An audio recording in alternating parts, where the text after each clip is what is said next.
बिस्मिल्लाहिर्रहमानिर्रहीम अस्सलाम वालेकुम। ऐसा लग रहा है कि हिजबुल्लाह की जानिब से और लिबनान की जानिब से इजराइल से वो बदले लिए जाएंगे जो शायद आज से पहले नहीं लिए गए। सीन बड़े अजीबो गरीब हुए हैं।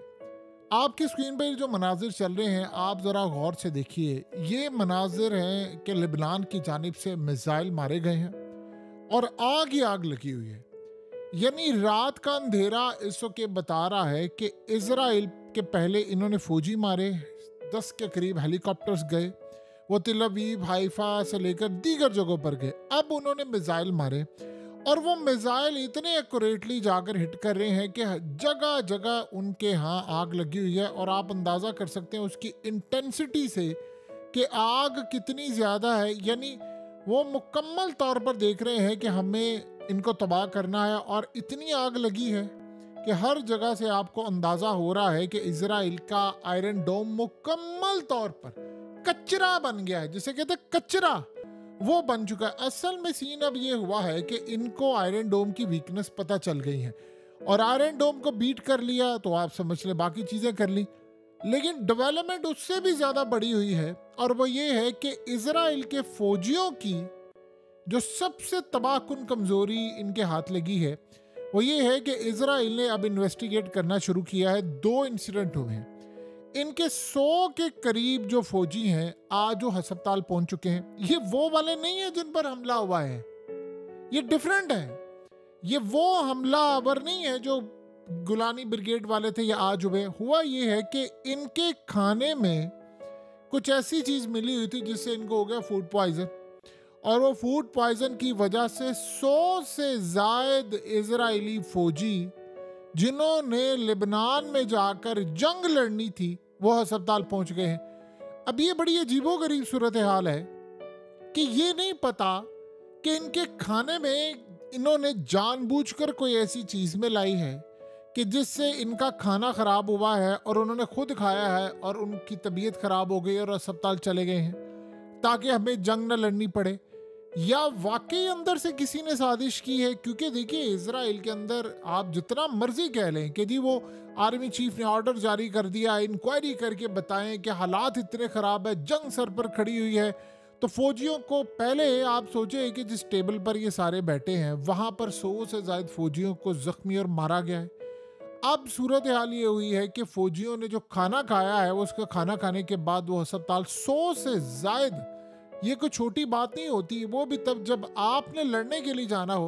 यानी जिन फौजियों ने आगे लिबनान में, कैसे इसको आप जस्टिफाई करेंगे कि जिन फौजियों ने लिबनान में लड़ने के लिए जाना था, आप सोचे उन फौजियों को पूरी तरह अस्पताल पहुंचा दिया गया है।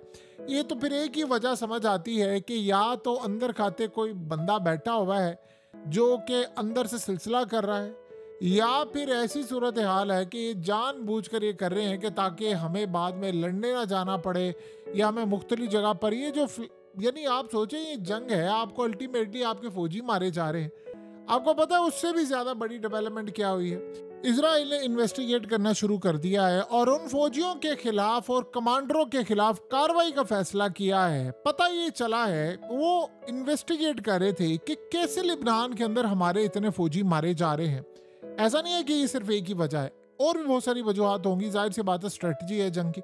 पता ये चला है कि फौजी वहां पर अपना मोबाइल फोन, स्मार्टफोन लेकर गए हैं। इनको ऑर्डर ये था कि आपने किसी सूरत मोबाइल फोन नहीं लेकर जाना, वहां पर कोई बंदा जा रहा है नहीं जाना, क्योंकि हिजबुल्लाह के पास ईरान की टेक्नोलॉजी है, वो आपकी लोकेशन इजीली ट्रैक कर लेते हैं, फिर वो आप पर हमला करते हैं।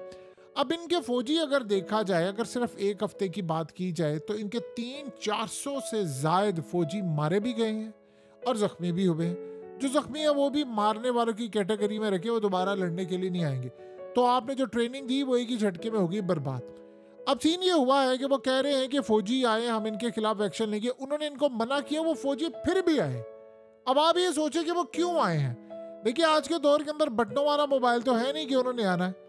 उनको सबसे ज्यादा तकलीफ इस बात की है कि हम मरने के लिए जा रहे हैं, पता नहीं हमने जिंदा भी बचना है कि नहीं बचना, पता नहीं हमारे साथ आगे क्या जरूरत हाल होती है, तो हम जा रहे हैं, हम मर सकते हैं, हम तबाह हो सकते हैं, तो हम अपनी फैमिली से बात कर लें उनके साथ। वो रो रहे हैं उधर से बैठकर यानी आप अंदाजा करें कि सारी सूरत हाल में उन्होंने कहा है कि हम एक्शन लेंगे इनके खिलाफ और कहेंगे कि आपने काम की। पहले उन्होंने वार्निंग दी, किसी ने नहीं सुनी। सेकंड, दोबारा उनको वार्निंग जारी की गई। यानी ये भी बड़ी अजीबोगरीब बात है, उनको फिर वार्निंग जारी की गई, उनमें से वो फौजी नहीं सुन रहे। अब दो ही वजूहात है। मामला ये हुआ है कि फौजी इनके कंट्रोल में नहीं है, वो ये जंग लड़ना नहीं चाहते। आपको पता है पहले ही फौजी जो है वो मारे गए, आज ही 50 के करीब जख्मी और मारे गए हैं।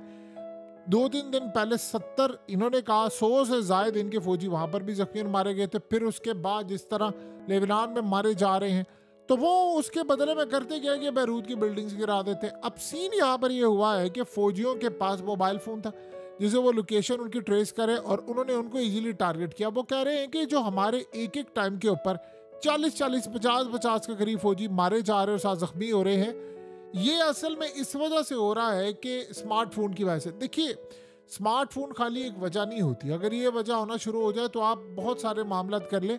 स्मार्टफोन एक वजह, वन ऑफ द रीज़न हो सकती है, इनमें से एक जो वजह वो भी हो सकती है।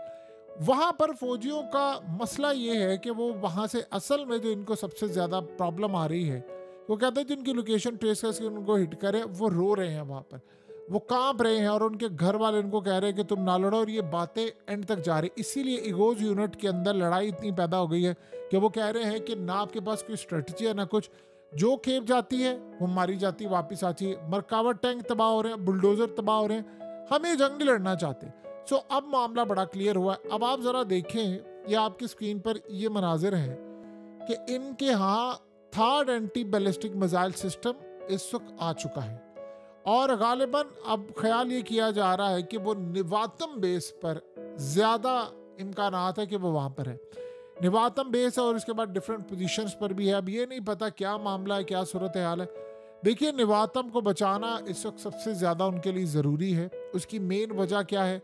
निवातम एयरबेस को बचाना है ताकि वहाँ पर ईरान हमला ना कर सके और F-35 को टारगेट करना, क्योंकि अब रिसेंटली जो हमला हुआ था वो हमला कुछ भी नहीं था। ये असल में आप ये समझ लें कि दूसरे लफ्ज़ों में अमेरिका अपने F-35 बचाने के लिए आ रहा है। तो निवातम बेस पर अगर ये उड़ा ना होता तो आप बताइए, यानी F-35 ना तबाह हुए तो ये कैसे आता?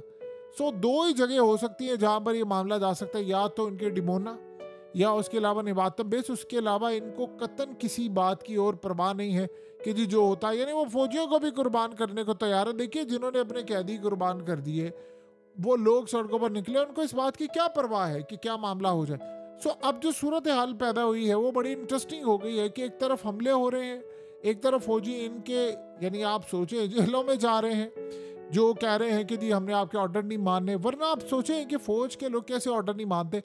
अब एक बड़ी ज़बरदस्त अजीबोगरीब डेवलपमेंट हुई है। ईरान के अंदर सड़कों पर ये एक पोस्टर लगा है और लिखा है जी सरदार खैबर शिक। अब असल में बड़ा क्लियरली पैगाम ये दिया गया है।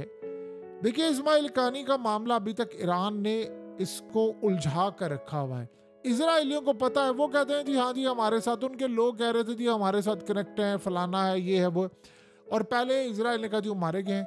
अगर वो कनेक्ट है या नहीं है, एक बात तय है कि ईरान ने काफ़ी हद तक, 100% नहीं कह सकते, काफ़ी हद तक चीज़ें इम्प्रूव की हैं। उन्होंने इजराइल का नेटवर्क पकड़ा है। अब वो पैगाम इनको ये दे रहे हैं पोस्टर लगाकर कि अब तुम्हारी खैर नहीं है, हम इसी के थ्रू तुम पर हमला करेंगे।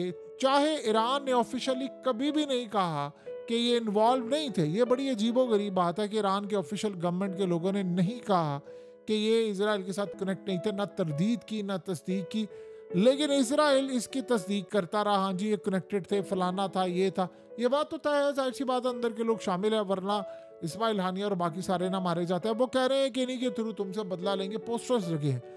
तो इस्माइल कानी का जो मामला है वो अब बड़ा क्लियर होगा, लेकिन अब तक जो मामला सामने आ रहा है वो इसराइल के लिए अब दर्द सर ये बात बनने वाली है और पूरा रीजन इस बात को देख रहा है। इन्होंने अभी, यानी आप समझ लें 1-2 घंटे पहले अमेरिका को इन्फॉर्म कर दिया है कि हम स्ट्राइक करने के लिए जा रहे हैं, और साथ ये कहा है, बड़ी अजीबोगरीब बात है, साथ ये कहा है कि जी रूस भी परेशान बैठा हुआ है। रूस चाहता है कि कोई बड़ा स्ट्राइक ना, इनको पता है कि रूस S-400 लेकर वहाँ पर बैठा हुआ है, Su-35। आज तकरीबन 15 दिन हो गए हैं कि ईरान ने जो हमला किया था उसके बाद इन्होंने हमला और ये बहुत सारी चीज़ें। सो इस सारी सूरत हाल में एक बात तय हो जाएगी बड़ी क्लियरली कि इजराइल फ्यूचर अपना देखेगा यहाँ पर, क्योंकि बहुत सारे ममालिक अब इजराइल के खिलाफ हो जाएंगे जब वो ईरान की पावर देखेंगे। अगर ईरान ने इस हमले को रोक लिया तो आप समझ रहे लिबनान जंग इनके हाथ से गई। फिर उसके बाद शायद हो सकता है गजा में भी रेजिस्टेंस वापस लौटे, क्योंकि इस वक्त एक बात तय है कि अगर ईरान ने हमला रोक लिया तो फिर ईरान के पास एज होगा कि वो हमला करे तो इजराइल नहीं रोक सकता, अगर वो हमला करे तो ईरान रोक सकता है। तो इस सारे मामले पर देखना ये होगा कि इनके मिसाइल कहाँ तक जाकर हमला कर सकते हैं और क्या डेवलपमेंट्स सामने आ सकती हैं।